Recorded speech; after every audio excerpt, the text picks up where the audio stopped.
Hello, xin chào mọi người, và đây là chuyến đi Hàn Quốc 11 người giờ khóc giờ cười của tụi mình. Và trong tập này mình sẽ kể lại một loạt các kiếp nạn từ lên nhầm tàu non-stop, You must take a subway.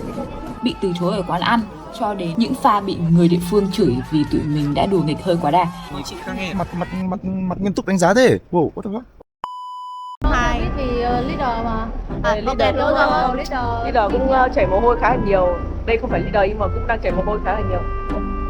Đầu cho chuỗi kiếp nạn ngày hôm nay đấy là tụi mình bị trễ xe buýt và phải ngồi chờ 40 phút để có chuyến xe mới.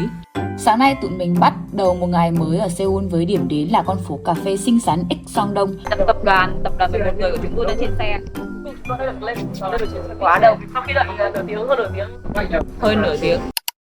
Chúng mình đang ở phố gì hả chị? X-Sangdong là con phố cũng chuyên về Rất nhiều quán cà phê. gọi là cà phê mua sắm của giới trẻ. Nói chung là đến Hàn Quốc không có gì ngoài những con phố cà phê mua sắm. Hãy mang thật nhiều tiền đến đây để đi cà phê và mua sắm nha. Và bây giờ chúng ta sẽ vào đây để ăn món những cái món rất là sống. Thịt bò sống, bạch tuộc sống. Ăn những cái món sống thì mọi người hãy nên vào chợ để có những cái gọi là những cái thực phẩm tươi nhất. Thanh lọc ruột ở đây. Đang pick một quán random hôm nay để chúng ta test xem. Thật ra là hôm mình cũng biết random luôn á, Kỳ hay không? Một kiếp nạn nữa là vào quán local, không có tiếng Anh. Dừng chân ở chợ Quang Trang, tụi mình thử cảm giác ăn tươi đúng nghĩa với bò được thái sợi thật mỏng, trộn dầu mè, lê và lòng đỏ trứng. Thịt bò sống nhân răng. Mềm ngọt, béo nhẹ. Ngọt, không có thực răng nha.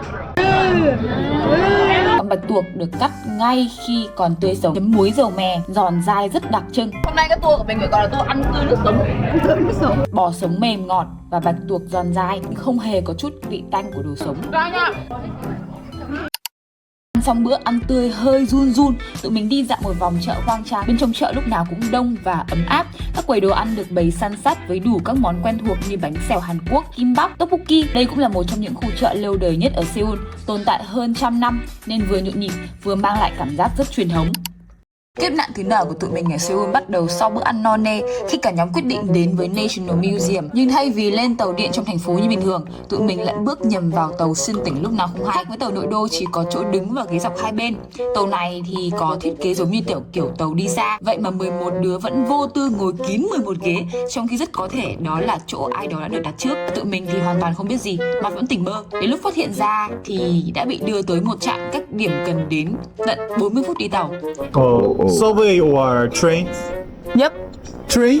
Yes. Train? Buy the ticket? No, we not buy ticket. We use the T-money card.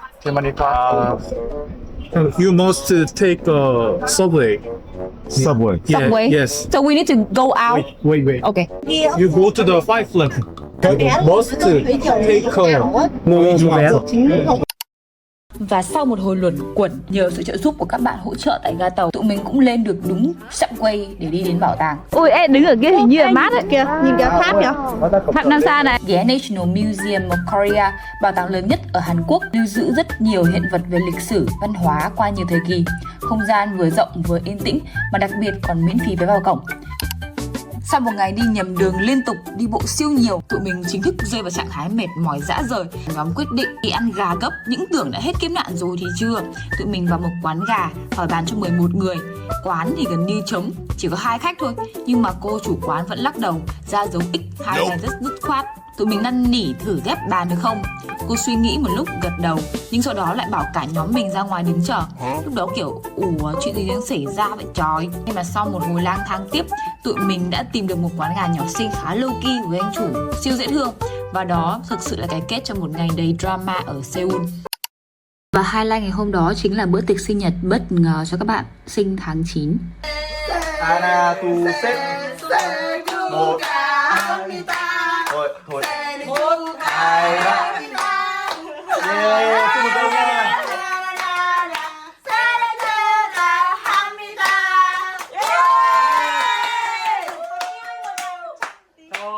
The next day. Rồi hiện tại chúng mình đang là thuê đồ nha. Thuê đồ giá của tụi mình là 29.000 won cho cả set, cả áo và cả váy. Không bao gồm chụp ảnh nhưng bao gồm làm tóc. Nói chung là đây sẽ có cái basic nhất là 29.000 won cho cả set. Đây là 59.000 won cả set. Còn đây là bao nhiêu tiền đấy cho cả set thì sẽ là được cái bộ vua chúa hoàng hậu gì đấy. Bộ này 120 nha. Được, bộ này một chọn. Thì sau khi mình đã mặc xong hanbok thì bây giờ mình sẽ đến giai đoạn làm tóc. Mình quyết định sẽ làm tóc chéo ra như thế này, bện chéo. Nói chung mỗi gói thuê ở đây sẽ giới hạn một vài kiểu tóc thôi. Tụi mình chọn gói rẻ nhất nên chỉ để chọn một trong hai kiểu để nhân viên ở đây làm sẵn. Nhưng mà so với mặt bằng chung các chỗ thuê ở xung quanh đây thì mình thấy giá ở đây khá là ổn. 저는 흥선미사입니다. cái con này là hình như là nó bị xuyên không đúng không? 저는 Dior. Đâu các không? Đang đi tìm nàng đi trang cương. Đang đi chung cư. Và final. Từng người một đâu? Tụi mình ghé book tròn Hanok, một khu làng cổ giữa lòng Seoul, nơi những ngôi nhà truyền thống Hàn Quốc yên bình giữa thành phố hiện đại để chụp những tấm hình kỷ niệm với bộ hanbok và layout makeup 600.000 vừa thuê. Và đây là những tấm hình ưng ý trong cả ngàn tấm chụp hình. Dự kiến là sẽ được thuê đồ 3 tiếng nhưng mà đang nóng quá nên là chúng mình chụp hình tất cả mọi thứ dừng lại trong 1 tiếng. Chúng mình đã chụp được đến mấy nghìn cái này. Buổi trưa tụi mình ăn cơm canh kiểu Hàn nóng hổi và khá dễ ăn, nhưng với khẩu vị của mình thì hơi nhạt một chút.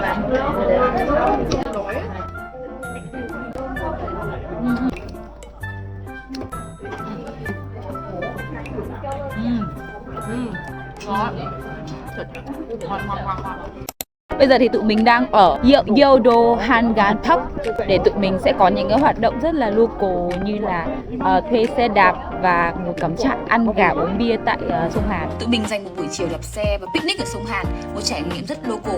Ở đây có sẵn chỗ thuê xe, thuê bàn ghế, có thể ship đồ ăn tới hoặc ra cửa hàng tiện lợi mua snack về ngồi chill. Tôi cũng sợ sân bay lắm. Tôi cũng không sợ đâu. Tôi cũng chẳng có sợ đâu. Một nhóm bạn tình thương mến thương. Ở đây chính là cái vị trí mà thuê xe nha. Sẽ có rất là nhiều cái loại xe theo gia đình. 1, 2, 3. Đây.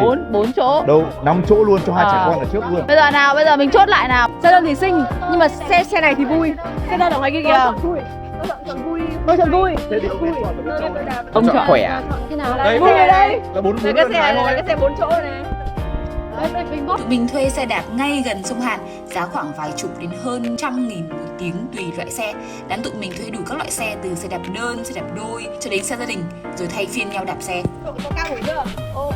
Đạp xe quanh sông Hàn là một trải nghiệm rất đặc trưng ở Seoul. Hai bên bờ sông có những con đường rộng, sạch sẽ và an toàn để đi bộ hay đạp xe. Người Hàn thường mang theo thảm picnic, gọi chút đồ ăn, ngồi trò chuyện chờ hoàng hôn xuống sau một ngày bận rộn. Có lẽ vì nhịp sống trong thành phố khá nhanh nên những khoảnh khắc chậm lại như vậy trở thành cách đơn giản nhất để họ thư giãn. Tuy nhiên thì buổi chiều bình nguyên hôm đó đã bị tụi mình làm xáo trộn một chút. Vì ham vui nên có vài pha lạng lách, lỡ chạy sang làn đường ngược chiều khiến mọi người phải né tụi mình, bị nhắc nhở hay bị chửi cũng đúng thôi. Giờ nghĩ lại vẫn thấy xấu hổ. Chắc đây là một trong những khoảnh khắc quê nhất của cả chuyến đi. Sao mặt nghiêm túc đánh giá thế? Wow, what the fuck? Thấy không em? Bro. Kế hoạch ban đầu của tụi mình là sẽ có một buổi picnic thật chill với gà rán và ramen bên sông Hàn. Nhưng đúng kiểu đi đông nên là kế hoạch thay đổi xoành xoạch. Cuối cùng từ ăn gà hoành tráng biến thành mua một vài món snack ăn vội. Tụi mình cũng không thuê bàn ghế nữa, ăn nhanh cho kịp để chuẩn bị buổi tối bonding tại homestay. Ngon đúng không? Nói chung là mọi người đi đông người, gọi là mọi người nên là flexible, có thể rất là chill, thay đổi kế hoạch theo giờ, theo food, theo every. Hôm nay trước khi đến đây là tôi định là vẫn là order gà, xong rồi đặt bàn, đặt thảm các thứ đồ này kia để mình có cái content. Nhưng không, mọi người thay đổi ngay sau khi mọi người đi xe xong, không có cái gì cả, uống nước và ăn bim bim thôi. Confirm.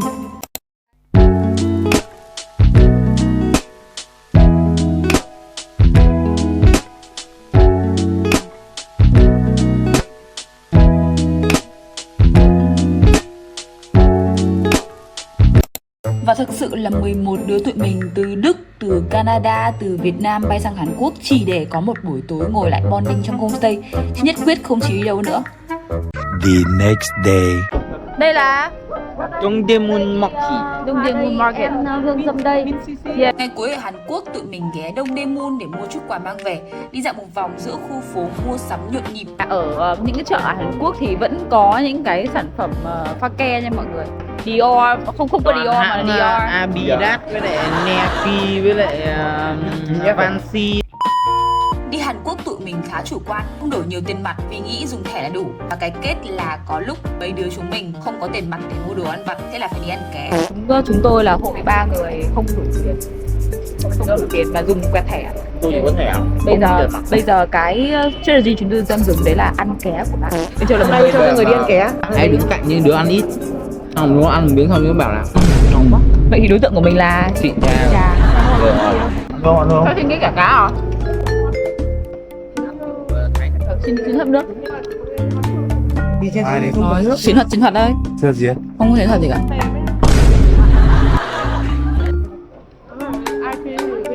Mission complete. Trưa nay tụi mình ăn thịt nướng ở một quán chọn cũng khá ngẫu nhiên thôi, nhưng bất ngờ là chủ tiệm rất dễ thương và nhiệt tình, khác hẳn với trải nghiệm ở quán gà hôm nọ. Nếu mọi người có dịp tới Hàn Quốc có thể ghé ủng hộ quán chú nhá. Wow. Mình bị overreaction đấy. Ồ. Chỗ nào? Wow.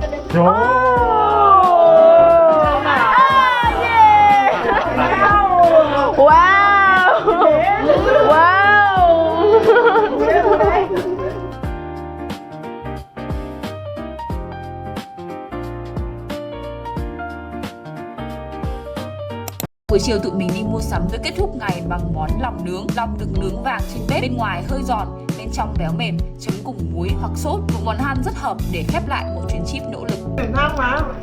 Rất ngon mọi người ạ. Lòng rất béo. Bút lòng. Ngon bút lòng. 9 trên 10 điểm. Rời khỏi nhà chung.